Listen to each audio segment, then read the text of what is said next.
So we're back and we're going to take a look at synthesizing electronic drum sounds. Before we get into that, we're going to take a listen to this. This is a Synare 3 clone kit from Helensson. I have to big up DM Khan for pointing this out. He did a video on it. You should check it out. Check out his channel if you don't already know about him or you don't follow him.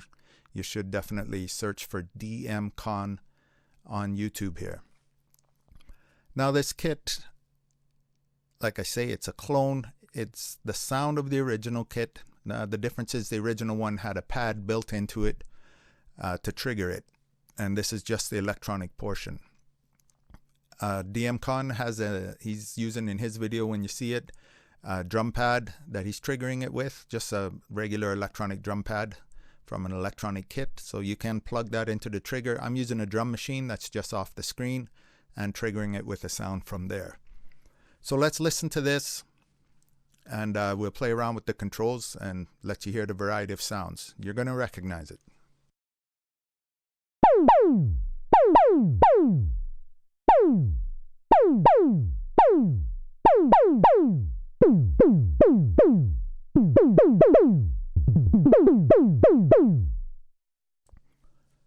So right there you can hear the velocity on it, depending on which pad, how I'm triggering it. I have one that's just going to trigger a steady velocity, and when I use the other drum pad, you can hear that the sweep gets harder as I press harder on the pad, as I hit it harder, as well as the volume picks up a bit. So it responds, you know, much like a real drum would, other than the sound, of course. So let's play around with it some more.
Alright, so that's enough fun with that for now.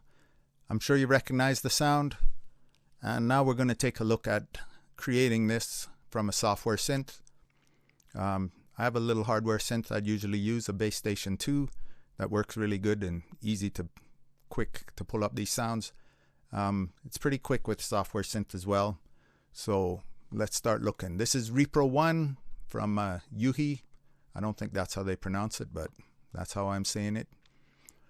And first thing we're going to do with this is we got to set up a sine wave. Now oscillator A does not have a sine wave available, neither does oscillator B. So we're going to turn down the output from the oscillators and we're going to use the filter. Self-oscillating filter is going to give us a sine wave. If you have a sine wave available, you can use it right from your oscillator. You just have to be able to apply some modulation to it, which most modern synths are going to be able to do. So we're going to turn the resonance all the way up.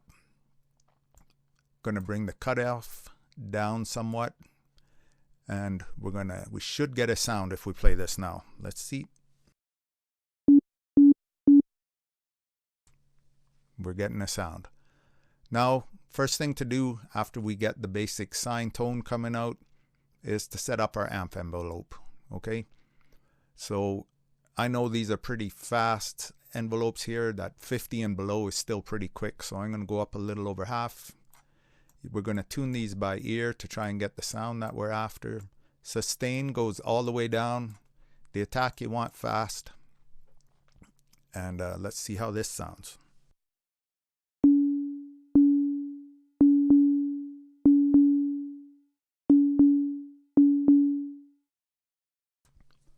All right, that's okay to start with. Now we're going to want to apply the filter envelope to the filter. Similar ways, we're going to set this up very close, much the same as the amp envelope is right now to get started. So let's see how that sounds. We'll start playing and we will turn up the envelope amount as we go, which is going to affect the pitch here. We're going to start sweeping the pitch.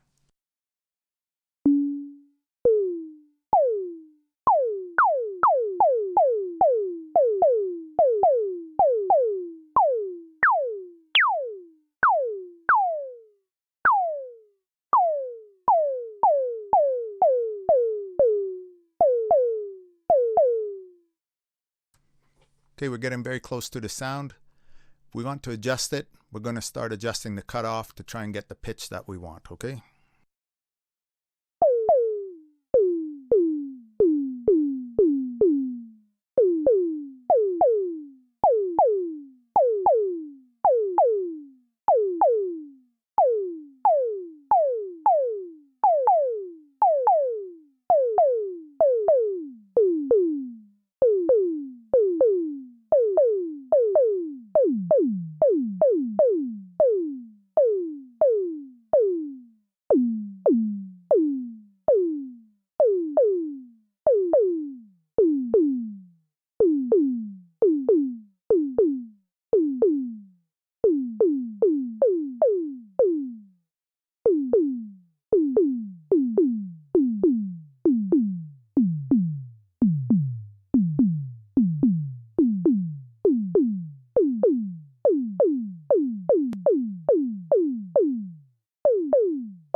All right, we're getting the basic sound right there.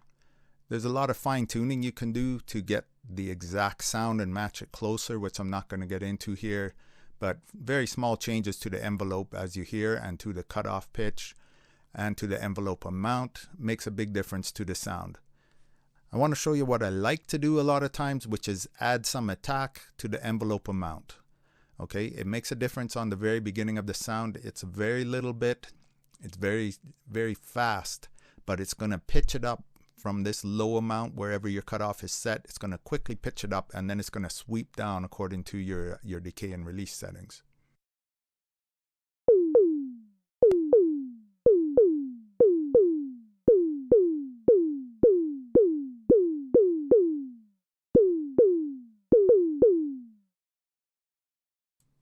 There we go. So you can hear how that changes the beginning of it.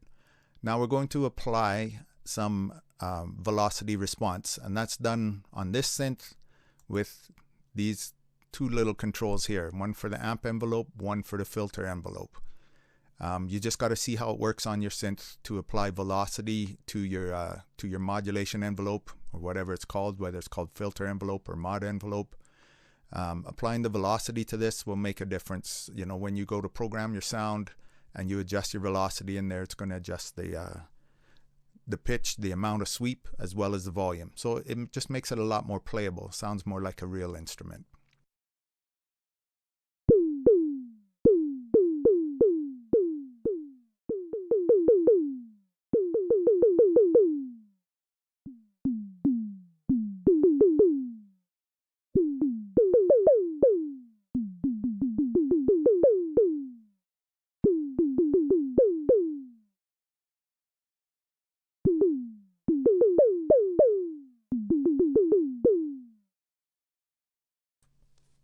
Okay, so that's working all right there.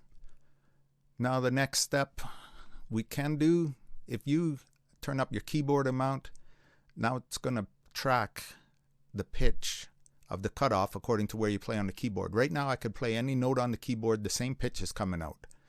Okay, because it is not tracking the note that I'm playing. So I'm going to just turn this up a bit, and I'll run down a couple of different notes. Actually, I'll do it right here on the screen with this keyboard on the bottom so that you can see.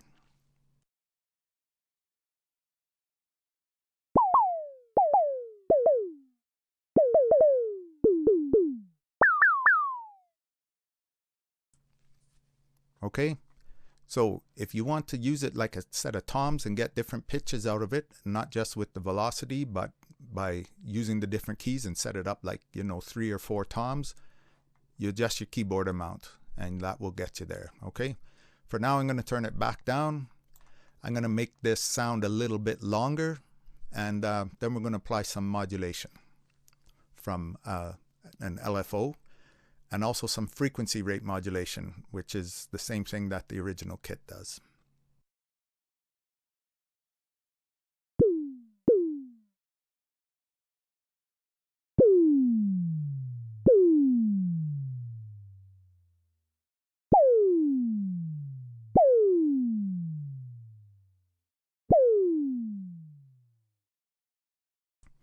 There we go. So for this synth, if you have this synth or you want to get it, we're going to turn on the filter, direct, and then we're going to turn up the mod LFO.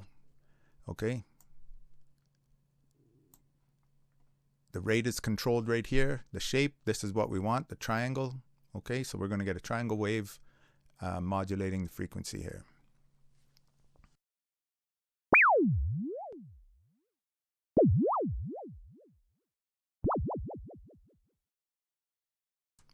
Simple as that. You've heard those sounds many times. So it's just some LFO modulation that is going to the filter cutoff frequency. Okay, so we're going to turn that back down to 0. And with this synth, this is where you might run into issues with certain software synths, that you will not get frequency rate modulation. You can do it here. We can use oscillator B. I'm going to turn it down to the lowest range. I'm going to turn on the triangle wave, and we are leaving this set on filter. That's the only modulation we're going to get apart from our filter envelope. And I'm going to start turning this up, and we'll see what type of sound we get there.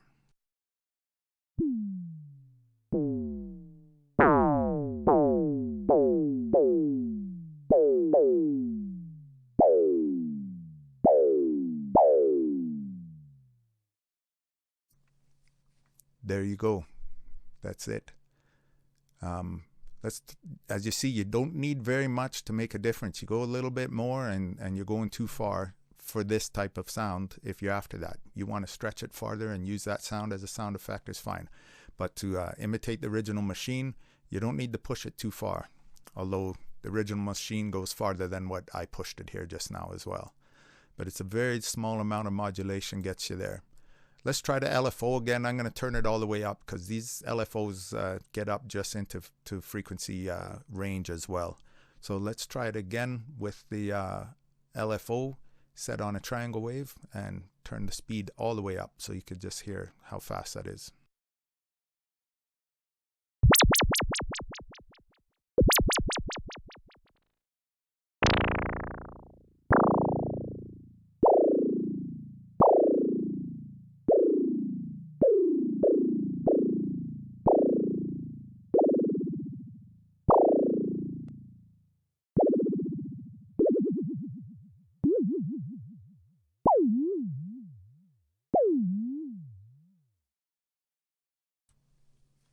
Right, that is it. That is all you need to do to synthesize these type of Synare sounds, the sounds you've heard many times, the monkey drum sound. Just mess with those controls. Once you get the basic sound in, take the time to fine tune it to copy the sound you want, and that's it. Have fun with it.